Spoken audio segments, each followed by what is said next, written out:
റിയാദിൽ പുതിയ വ്യവസായ മേഖലാ പദ്ധതിയുമായി സൗദി അറേബ്യ ഫാക്ടറികൾ നിർമ്മിച്ച് വാടകയ്ക്ക് ലഭ്യമാക്കുന്നതടക്കം നിക്ഷേപകർക്കായി പ്രത്യേക പദ്ധതികളും തയ്യാറാക്കും. വ്യവസായ മന്ത്രാലയമാണ് ഇക്കാര്യം അറിയിച്ചത്. സൗദിയുടെ തലസ്ഥാനമായ റിയാദിലാണ് വ്യവസായ മേഖലയ്ക്കായി വിവിധ വികസന പദ്ധതികൾ. ഇതിനായി 2 കോടി ചതുരശ്ര മീറ്റർ ഭൂമി അനുവദിച്ചു. വ്യവസായ മന്ത്രി ബന്ദർ അൽ ഖുറൈഫാണ് ഇക്കാര്യം അറിയിച്ചത്. 8ാമത് റിയാദ് ഇൻഡസ്ട്രിയൽ കൌൺസിലിൽ സംസാരിക്കുകയായിരുന്നു മന്ത്രി. കിരീടാവകാശി മുഹമ്മദ് ബിൻ സൽമാന്റെ പ്രത്യേക പിന്തുണയോടെയായിരിക്കും പദ്ധതി. നിലവിൽ റിയാദിൽ വ്യവസായ മേഖലയുടെ വികസനത്തിനായുള്ള ഭൂമിയുടെ ലഭ്യത കുറവുണ്ട്.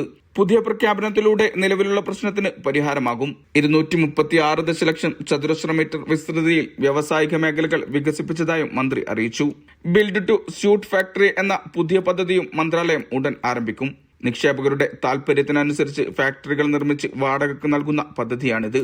നിക്ഷേപകർക്ക് ഇതിലൂടെ ഫാക്ടറി നിർമ്മാണത്തിലുള്ള വലിയ തുക ലാഭിക്കാനാകും.